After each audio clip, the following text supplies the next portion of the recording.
నమస్తే రైతు సోదరులారా. Agriculture with Kiran sir YouTube ఛానల్కి స్వాగతం. ఈరోజు మన వీడియోలో పత్తి పంటలో అత్యంత కీలకమైన ఎరువుల సంపూర్ణ యాజమాన్యం గురించి ఎక్కడా ఏ పాయింట్ మిస్ కాకుండా పూర్తి లోతుగా తెలుసుకుందాం. పత్తి పంటలో ఆశించిన దిగుబడి రావాలన్నా, పెట్టుబడి ఖర్చులు తగ్గాలన్నా ఎరువుల సరైన వాడకంపై రైతులకు అవగాహన ఉండాలి.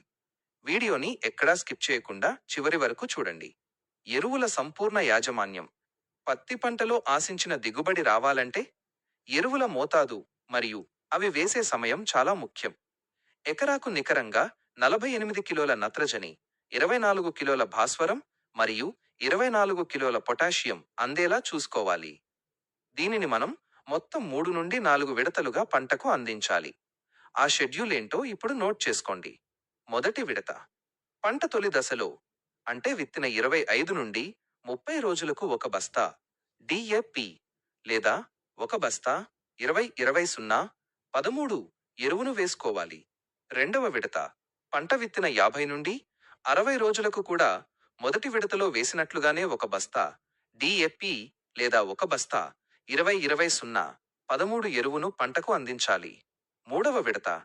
పంట విత్తిన 80 నుండి 90 రోజులకు ఒక బస్తా డిఏపి లేదా ఒక బస్తా 20-20-0-13 ఎరువుతో పాటు ఒక బస్తా యూరియా మరియు అరబస్తా పొటాష్ కలిపి చల్లుకోవాలి.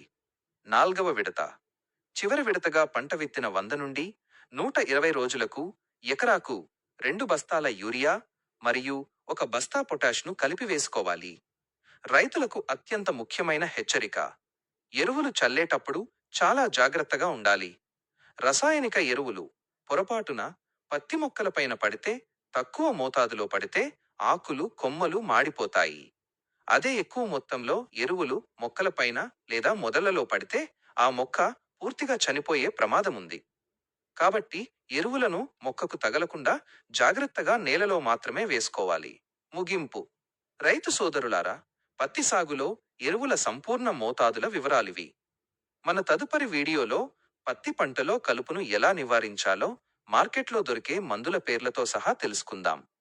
ఆ వీడియో మిస్ అవ్వకుండా ఉండాలి అంటే వెంటనే మన అగ్రికల్చర్ విత్ కిరణ్ సర్ ఛానల్ని సబ్స్క్రైబ్ చేసుకోండి. ఈ వీడియో నచ్చితే లైక్ చేసి మీ రైతు గ్రూప్